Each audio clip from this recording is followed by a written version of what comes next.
Discuss करेंगे कि time perception क्या है।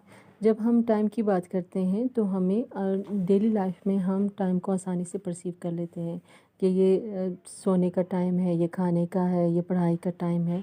तो ये जो सारी हमारे पास इंफॉर्मेशन आती है या ये जो हमारे पास टाइम पीरियड है कि किस तरीके से हम इसको स्पेंड कर रहे हैं, ये सारे का सारा हमारा बेस करता है डिफरेंट स्टिमुलाई पर और उन सेंसरी सेंसेशन पे जो कि टाइम टू टाइम चेंज होती रहती हैं। टाइम्स परसेप्शन जो है ये डिपेंड करता है उन इवेंट्स पर, और वो इवेंट जो कि रिपीटेडली अकर हो रहे होते हैं किसी भी एक दिन में। जैसे सुबह सवेरे नाश्ता करना, उसके बाद स्कूल के लिए जाना, फिर स्कूल के सारी क्लासेस लेना, वापस आके होमवर्क करना। तो ये सारे का सारा टाइम पीरियड डिफरेंट इवेंट्स पर बेस्ड है और इसमें रेपिटेशन है डिफरेंट एक्शंस की, डिफरेंट एक्टिविटीज़ की। तो इसी किस तरह हमारे जो टाइम परसेप्शन है ये डिपेंड करता है उन इवेंट्स पर और उनकी रेपिटेशन पे जो कि एक दिन में मौजूद होते हैं। कुछ हमारे पास फैक्टर्स हैं जो कि हमारी टाइम परसेप्शन को अफेक्ट करते हैं, जैसे जिसको हम ग्रुप कर सकते हैं एज अ सब्जेक्टिव फैक्टर्स और ऑब्जेक्टिव फैक्टर्स। सब्जेक्टिव फैक्टर्स क्या हैं? सब्जेक्टिव फैक्टर्स में हमारे पास आ जाता है इंडिविजुअल की mental cognition, mental condition, fatigue है, उसकी इलनेस है, इंटरेस्ट है, फियर है, या अनप्लेजेंट एक्सपीरियंसेस हैं। तो ये आपके सब्जेक्टिव हम कह सकते हैं फैक्टर्स हैं जिसकी बेस पर आपको कोई भी टाइम आप उसकी परसेप्शन डिफरेंट हो जाती है। ओके, अब हम जो सेकंड हमारे पास जो फैक्टर है वो है हमारे पास जैसे हमने बात की सब्जेक्टिव फैक्टर्स की, इसके साथ साथ हमारे पास कुछ ऐसे फैक्टर्स हैं जो कि ऑब्जेक्टिव फैक्टर्स कहलाते हैं। ऑब्जेक्टिव फैक्टर जैसे कि सोशल नॉर्म्स हैं, टाइम पर्सपेक्टिव है, टाइम प्रेशर है। तो ये हमारे पास ऐसे फैक्टर्स हैं जो कि आपकी परसेप्शन ऑफ टाइम को नेगेटिवली या पॉजिटिवली अफेक्ट करते हैं। सोशल वैल्यूज़ बहुत इंपॉर्टेंट रोल प्ले करते हैं, जैसे कि कुछ रिलीजन में और कुछ ऐसी सोसाइटीज़ में टाइम को बहुत इंपॉर्टेंस दिया जाता है, पंक्चुअलिटी को बहुत इंपॉर्टेंस दिया जाता है। तो उस लिहाज से अपनी एक्टिविटीज़ को भी बहुत अपडेट रखते हैं, बहुत क्विक रखते हैं और इन टाइम रखते हैं।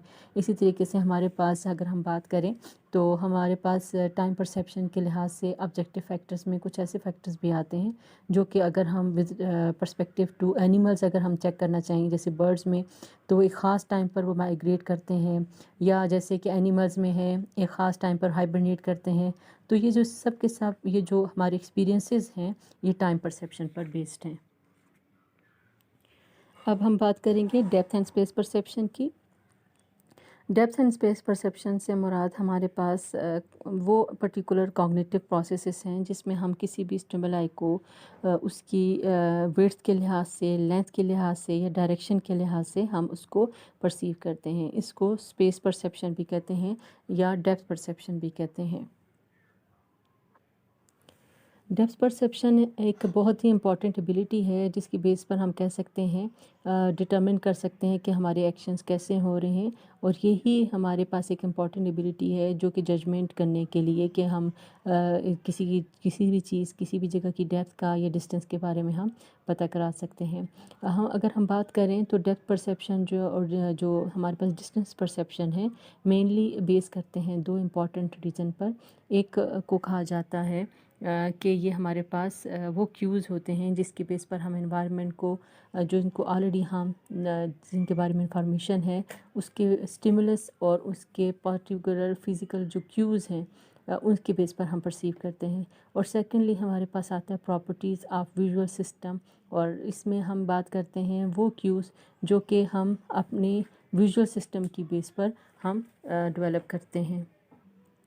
अगर हम बात करें तो जो लेंथ है जो रिलेट करता है टू डिस्टेंस और प्रॉक्सिमिटी को, जैसे कि रॉड्स की लेंथ है जो कि स्पेस बिटवीन इट्स इनिशियल और टर्मिनल पॉइंट्स को एक्सप्लेन करता है, और विड्थ जो है वो रिलेट करता है स्पेस बिटवीन साइड्स को। कि जब हम बात करते हैं डेप्थ और स्पेस परसेप्शन की तो इसके लिए हमारे पास आलमोस्ट सेम रूल जो अप्लाई होता है थिकनेस का, वो इजीली हम इस पे अप्लाई कर सकते हैं। जितना स्पेस ज़्यादा होगा किसी दो चीज़ों, दो पॉइंट्स के दरमियान में, उतने ही हम डेप्थ को ज़्यादा परसीव करेंगे।